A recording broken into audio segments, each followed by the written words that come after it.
The president is deeply committed in developing the nation's athletes to keep them at par with the world's best. Today, he led the unveiling of the newly made-over sports facility in Pasig City that'll motivate athletes to train harder and perform better on the world stage. In this report.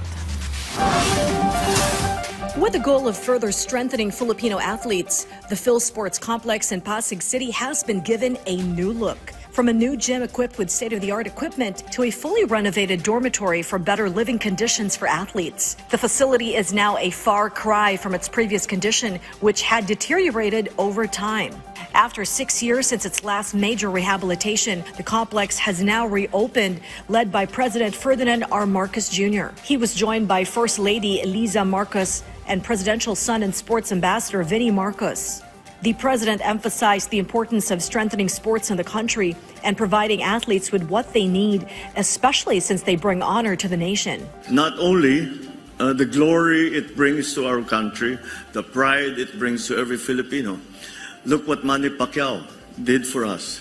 Look what our gold medalists, Hidlin and Kaloy, look what they did for us. For even just a few days, we were in the top of the world.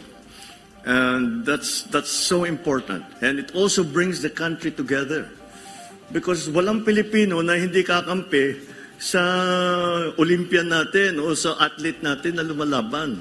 So kahit hindi kayo magkasundo, yun na nga, hindi ba balitang-balita si Manny Pacquiao pag lumalaban doon sa Mindanao, ceasefire. Dahil manunood muna sila ng laban ni Manny Pacquiao. And the same thing with you, Hideli, ganun din. Lahat natigil habang pinapanood ka namin. The same thing with Kaloy. Aside from the support athletes receive from their families or organizations, the president pointed out that the government should also play a role in their development. Our athletes really should be supported. I know, I have an idea about the sacrifices that our athletes make. And the government has to be part of your support group. I know your support group now is your mga magulang ninyo, yung coach ninyo, yung trainer, yung nutritionist nyo, pati hanggang sa driver, yung nagda-drive sa inyo para makapag-train.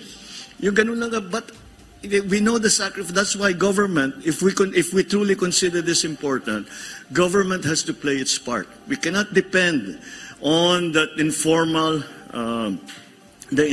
support group that most athletes get. He also highlighted the importance of sports in instilling discipline among the youth, which is why he stressed the need to reintroduce sports programs in schools with the help of DepEd. The president promised that the government will continue to stand beside every Filipino athlete. We are here, the government is here. We are working to make sure that you have all that you need para maging maganda naman, maging matagumpay ang inyong maging competition kahit saan man kayo pumunta.